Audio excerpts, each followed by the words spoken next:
नमस्कार दोस्तों, कैसे हैं आप लोग। आप लोगों का स्वागत है एक बार फिर आपके अपने चैनल RKY कोचिंग सेंटर पे। मैं राजेश कुमार आप लोगों का स्वागत करता हूं और आज एक और नया टॉपिक लेके आया हूं आप लोगों के लिए। आप लोगों के लिए बहुत ही अच्छा टॉपिक रहने वाला है, तो आप लोग वीडियो को लास्ट तक जरूर देखें। स्टार्ट करने से पहले मैं आप लोगों को बता देना चाहता हूँ, अगर आप लोग हमारे चैनल पर नए हैं तो चैनल को सब्सक्राइब कर दें और बेल आइकन को दबा दें ताकि आप लोगों के लिए नया नया अपडेट मिलते रहे। चलिए स्टार्ट करते हैं। तो आज का टॉपिक जो हम लाए हैं वो बैठक व्यवस्था, जिसे सिटिंग अरेंजमेंट कहते हैं इंग्लिश में। और सिटिंग अरेंजमेंट से बहुत सारे क्वेश्चन आते हैं सभी एग्जाम्स में, तो आप लोगों के लिए बहुत ही ये अच्छा रहने वाला है लेक्चर आज का, तो अंत तक जरूर देखें। और इसमें हम जो है पूरा बेसिक लेवल तक बताएंगे आप लोगों को कि क्या क्या जो होता है, किन किन बातों पे हमको अच्छे से ध्यान रखना है और किन बातों का जो है हमेशा याद रखना है। भी आप एग्जाम सेंटर पे जाएं तो अपना उससे पहले एक नोट्स बना लें और उसको जो है रिमाइंड करके जाएं, ताकि आप लोगों के लिए वो बेटर रहने वाला है। तो आज हम बात कर लें कि बैठक व्यवस्था। तो बैठक व्यवस्था सबसे पहले उसे कहा जाता है जब किन्हीं व्यक्ति या वस्तु को किसी निश्चित परिस्थिति अथवा प्रक्रिया के आधार पर जो बिठाया जाता है उसे हम बैठक व्यवस्था कहते हैं। इसमें जो है मेन 3 टाइप से बैठक व्यवस्था होता है। पहला आता है पंक्ति बैठक व्यवस्था, उसके बाद जो है दूसरा है वृत्ताकार व्यवस्था और तीसरा है वर्गाकार या आयताकार बैठक व्यवस्था। तो सबसे पहले इसमें हम जो है कुछ इम्पोर्टेंट नोट्स ये नोट डाउन कर लें आप लोगों के लिए अच्छा रहने वाला है। पहला जो है उसमें है कि बैठक व्यवस्था के अंतर्गत जिस व्यक्ति के साथ के और से शब्द का प्रयोग किया जाता है उसको हम पहले बिठाते हैं। दूसरा जो है यदि बैठक व्यवस्था पंक्ति की हो, जैसे तो अगर हम बैठक व्यवस्था पंक्ति की बात करें तो उसमें हमेशा जो है व्यक्ति का मुंह जो है हमेशा ऊपर की ओर रखते हैं, ताकि उसका जो है दायां बायां हमारे दाएं बाएं के समान हो, इसलिए हम उसका मुंह जो है हमेशा ऊपर की ओर रखते हैं। जैसे यहाँ पे देख लें पंक्ति में बैठक व्यवस्था, तो ये पहला था। इसमें क्या करते हैं, जैसे यहाँ पे देख लें पंक्ति में बैठक व्यवस्था, तो ये पहला था। इसमें क्या करते हैं, जैसे 5 आदमी बैठा हुआ है यहाँ पे एक पंक्ति में बैठा हुआ है, तो इसको हम ऊपर की ओर कर दिए हैं। तो अब इसको कैसे मेजर करेंगे, जैसे ये यहाँ है तो यहाँ से क्या हो जाएगा, दाएं से और दाईं ओर से। ठीक है, अब अगर यहाँ पे पूछेगा कि दाईं ओर से इसका स्थान क्या है, कोई भी बैठा है, जैसे राम हो गया, ये श्याम है, कोई भी 5 नाम आप ले सकते हैं। तो अगर हमें पूछेगा कि दाईं ओर से या दाएं से राम का स्थान क्या है, तो हम यहाँ से काउंट करेंगे दायां। जैसे आप श्याम ले लीजिए,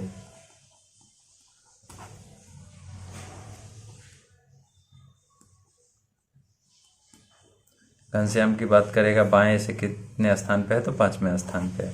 इस तरीके से इसमें जो है क्वेश्चन आएगा। तो पहले हम बेसिक बात कर लें, उसके बाद क्वेश्चन पे भी जाएंगे। अब दूसरे पॉइंट की बात कर ले, जब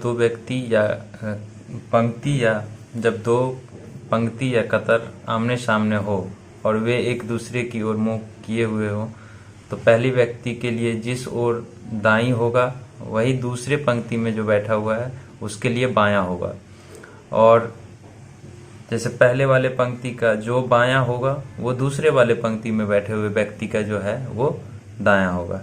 ठीक है, तो इस तरीके से जैसे यहाँ पे देख लीजिए कि 2 पंक्ति है, ये पहला पंक्ति हो गया और ये दूसरा पंक्ति है। इसमें जो व्यक्ति बैठा हुआ है ये इस तरफ मुंह करके बैठा हुआ है और ये उसके तरफ मुंह करके बैठा हुआ है, मतलब आमने सामने मुंह करके बैठा हुआ है। ठीक है, तो इसका जो बायां होगा वो इसका दायां होगा, दूसरे पंक्ति वाले का दायां होगा, और जो पहले पंक्ति वाले का दायां है वो दूसरे पंक्ति वाले का बायां है। तो ये आपको अच्छे से ध्यान रखना है, ऐसे ही क्वेश्चन आएंगे आपके एग्जाम में, तो उस बात को आपको बहुत अच्छे तरीके से याद रखना है। ठीक है, चलिए आगे बढ़ते हैं। अब बात कर लें कि वृत्ताकार या वर्गाकार जो होता है उसमें कैसे बिठाया जाता है। वृत्ताकार बैठक व्यवस्था, वृत्ताकार बैठक व्यवस्था की बात कर लें तो इसमें क्या होता है कि वृत्त के अंतर्गत बिठाया जाता है, और इसका जो कुछ पॉइंट होता है वो आप लोगों को ध्यान रखना है। इसके अंतर्गत पूछे जाने वाले प्रश्नों में व्यक्ति अथवा वस्तुओं के वृत्तीय क्रम में संयोजित किया जाता है, वृत्तीय क्रम में बिठाया जाता है। ठीक है, इसमें प्रेक्षक का मुख जो होता है वो केंद्र की ओर होता है। इसमें क्या होता है, प्रेक्षक का मुख जो होता है वो केंद्र की ओर होता है, इधर। वृत्ताकार या वर्गाकार क्षेत्र में दाएं का अर्थ होता है घड़ी की सुई की विपरीत दिशा में चलना। ठीक है, अगर दायां बोलेगा तो घड़ी जिस दिशा में चलती है ना उसके विपरीत दिशा में आपको चलना है। वृत्ताकार या वर्गाकार क्षेत्र में बाएं का अर्थ होता है घड़ी की सुई की दिशा में चलना। ठीक है, इसको ध्यान रखिएगा, ये 3 पॉइंट है आप लोगों के लिए बहुत इंपॉर्टेंट रहने वाला है। जब भी दाएं की बात करेगा तो घड़ी की विपरीत दिशा, घड़ी की विपरीत दिशा याद रखिएगा, और बाएं की बात करे तो घड़ी जिस दिशा में चलती है उस दिशा को ध्यान रखें। तो इस टाइप के क्वेश्चन में एक बात और ध्यान रखना है और रहता है, वो आप लोग नोट डाउन कर लें कि जब तक हमें ये ना बोला जाए कि केंद्र के अपोजिट मुख किया हुआ है तब तक हम जो है केंद्र की ओर ही मुख मानेंगे। अगर क्वेश्चन में कुछ भी आता है तो आपको केंद्र की ओर ही मुख मानना है जब तक डिनोटेड ना हो।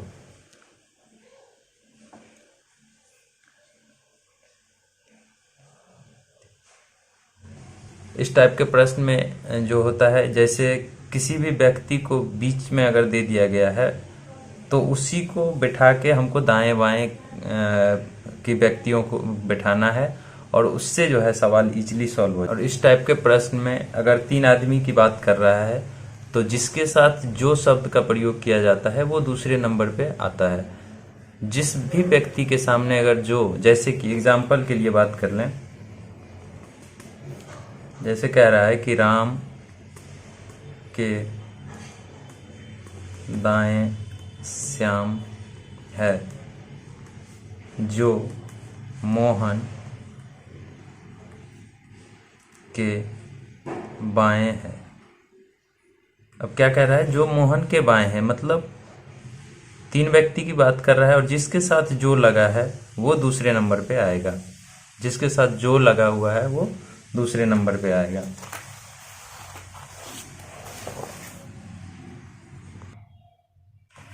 अब इस उदाहरण की बात कर लें, राम के दाएं श्याम है जो मोहन के बाएं है। तो इसका हल करने के लिए जो होता है, इसमें 2 वाक्य बनते हैं। पहला वाक्य जो होता है, राम के दाएं श्याम है। क्या है, राम के दाएं श्याम है, ये ध्यान रखिए। जैसे यहाँ पे है, मैंने एक चित्र बनाया जिसमें राम ये है और श्याम ये है, तो राम के दाएं श्याम है। ठीक है, ये ध्यान रखिए। दूसरा वाक्य क्या होता है वो मैं बताता हूँ आप लोग। और दूसरा वाक्य जो बनता है, श्याम जो है मोहन के बाएं है। तो चित्र में देखा जाए, मोहन ये है और श्याम ये है, तो श्याम के बाएं है मोहन। ठीक है, अब इन दोनों वाक्यों को हम मिक्स करेंगे। दोनों वाक्यों को मिलाने से हमें क्या मिलता है, नई स्थिति क्या बनेगी वो देखते हैं। यहाँ पे राम है,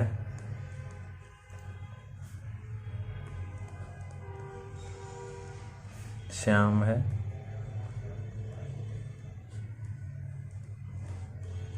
ये हो गया मोहन। तो अब देखा जाए, राम यहाँ पे है, श्याम ये है, ये है मोहन। अब तीनों को मिक्स करेंगे। तो पहला में क्या बोल रहा था, राम के दाएं श्याम है। राम के दाएं कौन है, श्याम है। और दूसरे में क्या बोल रहा है कि श्याम मोहन के बाएं है। मोहन के बाएं है श्याम, मोहन के बाएं कौन है, श्याम है। तो इस तरीके से जैसे हम तीनों को मिक्स कर दिए हैं, तो यहाँ पे पता चल रहा है कि क्वेश्चन में जो पूछा था, राम के बाएं दाएं जो है श्याम है जो मोहन के बाएं है, तो श्याम दूसरे नंबर पे आ गया। जो कि मतलब जो कि दूसरे व्यक्ति के लिए यूज किया था, जिसके लिए भी जो हम यूज कर रहे हैं ना वो दूसरे व्यक्ति हो जाता है।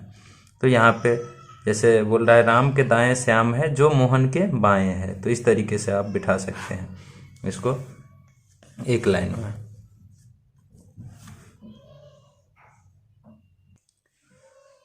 यदि वाक्य में जो है और, तथा, लेकिन, किंतु, परंतु, इस शब्द पे अगर जो है इस सारे शब्द का जो प्रयोग होता है वह शब्द जो है हमेशा पहले व्यक्ति के लिए यूज होता है। जहाँ पे भी और, तथा, लेकिन, किंतु, परंतु ये सब शब्द आते हैं ना, तो इसका प्रयोग जो हो जाता है वो पहले नंबर के व्यक्ति के लिए हो जाता है। ठीक है, जैसे एग्जाम्पल के लिए हम बात कर लें, उदाहरण की बात कर लें कि एक यहाँ पे दिया हुआ है कि राम श्याम के दाएं है,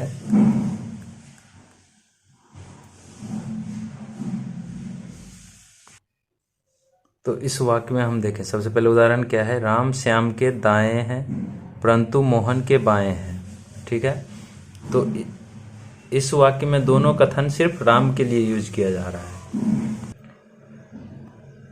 तो यहाँ पे बात कर लें कि राम श्याम के दाएं है, तो यहाँ पे चित्र में बिल्कुल देखा जा रहा है, ये राम, ये श्याम है और ये राम है, तो श्याम के दाएं कौन है, राम है यहाँ पे है। और इसी क्वेश्चन में जो बोल रहा है दूसरा शब्द क्या आता है कि राम मोहन के बाएं भी है, तो राम यहाँ पे है और मोहन ये इधर है, तो मोहन के बाएं राम है। ठीक है, दोनों कथनों को अगर हम मिला दें, दोनों कथनों को मिला दिया जाए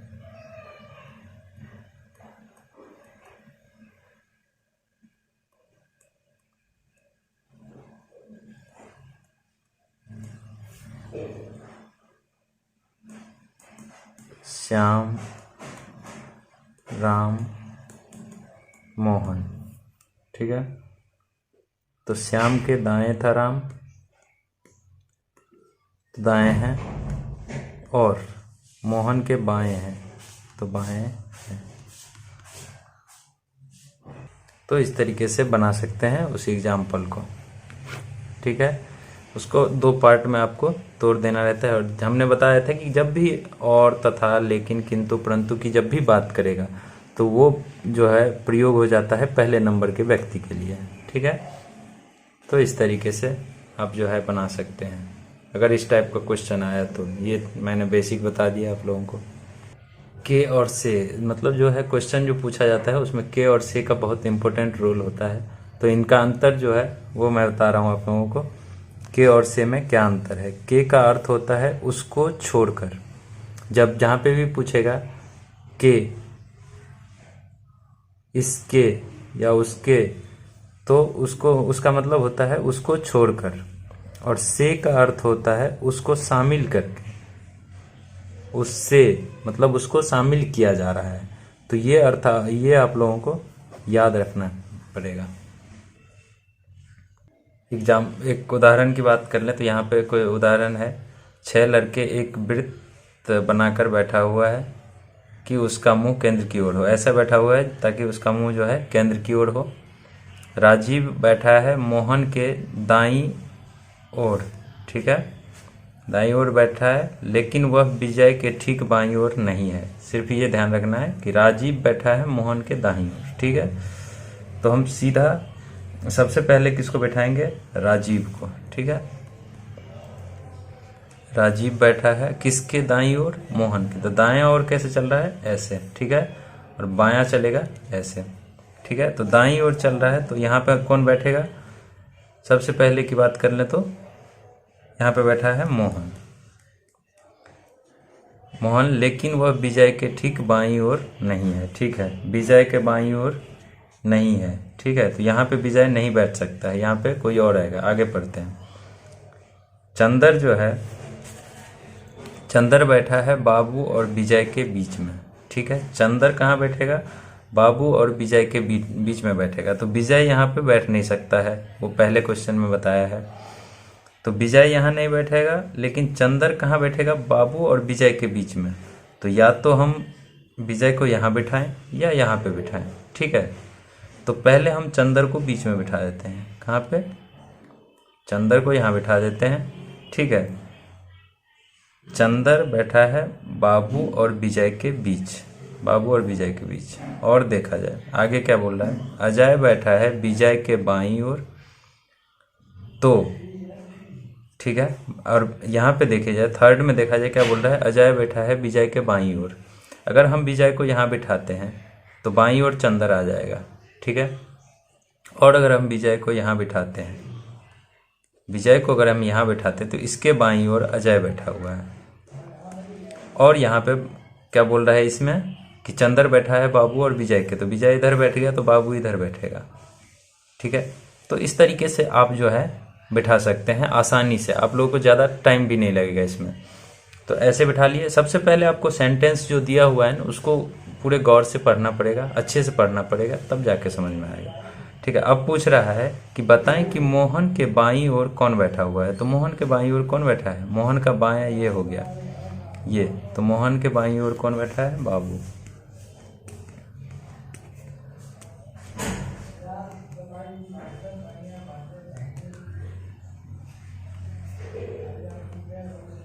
मोहन के बाईं ओर बाबू बैठा हुआ है। तो इस तरीके से जो है आप मिनटों में जो है सवाल को सॉल्व कर सकते हैं, आपको ज़्यादा समय लगेगा ही नहीं। अगर एक बार आप जो है क्वेश्चन को पढ़ लिए सही से और बिठा लिए वृत्त में, तो आपको ज़्यादा समय नहीं लगने वाला है। और मैं इस तरीके से बता दूंगा आप लोगों को, जो अब आप आगे जो भी एग्ज़ाम में आप बैठ रहे हैं उसमें आपको ज़्यादा समय नहीं लगेगा, आप सेकंडों में करके आओगे सवाल को। तो ऐसे ही हमारे चैनल को विजिट करते रहें और लाइक सब्सक्राइब जरूर कर दें, ताकि आप लोगों को जो है नया नया वीडियो मिल सके। धन्यवाद। Update subscribe to our channel and click the bell icon.